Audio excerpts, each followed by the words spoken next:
Je suis un chevalier français and vous have to surrender to moi. I don't think so. Oh. Then I have a solution. Look, I have a long cutlass. Oh, my friend, I have a longer cutlass. Oh.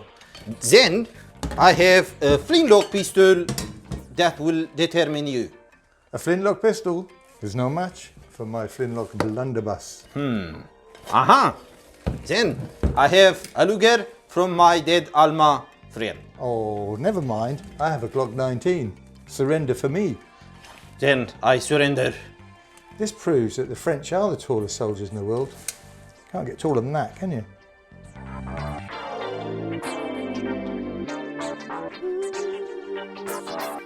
What have you got for us today, Raz? Hello, Ross. Hi, everyone.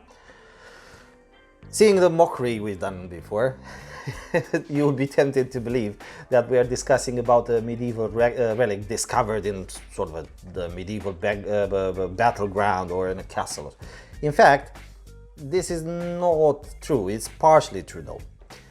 This helmet I'm about to present you today has indeed its roots deep into the medieval history of England, but it was actually used in the Second World War during the Blitz, in a time when probably our grandfathers were at war with each other. This was known at the time as the Kettle helmet, because the kettle was the word used in the Middle Ages for cooking pot. It was reinvented later as a Brodie helmet, and it was redesigned as the Zuckerman helmet, what we have here today. And this role was pretty much the same no matter the name. It kept the user's head safe from various things falling from above.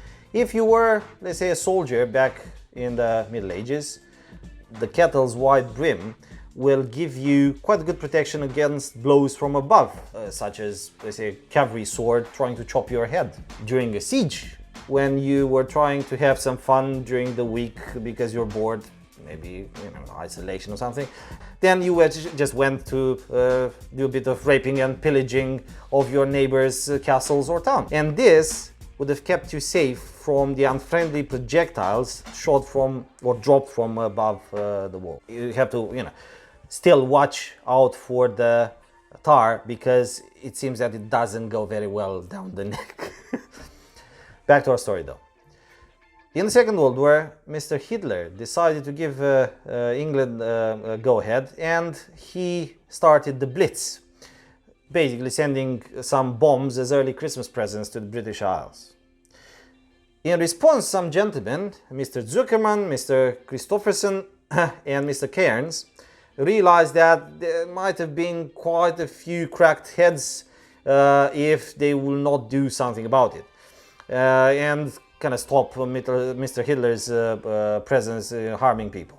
So they went back to the roots and they designed this very simple but very effective helmet, which obviously they presented to the War Office, and because it was quite a good design, they accepted it as a piece for the civil defense. And they were manufactured between 1940 and 1941. In times of war, when materials are short and things are expensive to make, how much did these cost to make? To everyone's surprise, these were actually not expensive. It was a very cheap design, being available to purchase by pretty much everyone for only 5 shillings and 6 pence. In today's money, this would be about £16. The aim with this helmet was to provide quite a bit of protection from impact of the masonry flying around or falling from above, and also to protect your neck area, and well, it pretty much did this. So it's a good old idea which was pretty much reinvented, and it worked, because the good ideas never die. The example you see here today is made from, we think, manganese steel, but they were made from mild steel as well. It depended on what was available.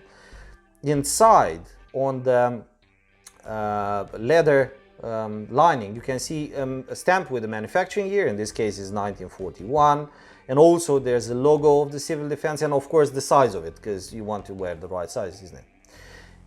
They're also designed in different colors, with white, black, gray, and olive green, and that's not to please the ladies, but rather to differentiate between the services. As you can see, the liner is ingeniously attached through 16 pre-drilled holes, which were slightly angled, and that will keep it in place pretty steadily. Many of these helmets were using the military Brodie Mk2 helmet chin strap, but there were a lot of variants of chin straps used because it was, again, about what was available. Amongst the companies that made this particular helmet were the Austin Motors and Morris Motors. We know them today due to the famous mini car.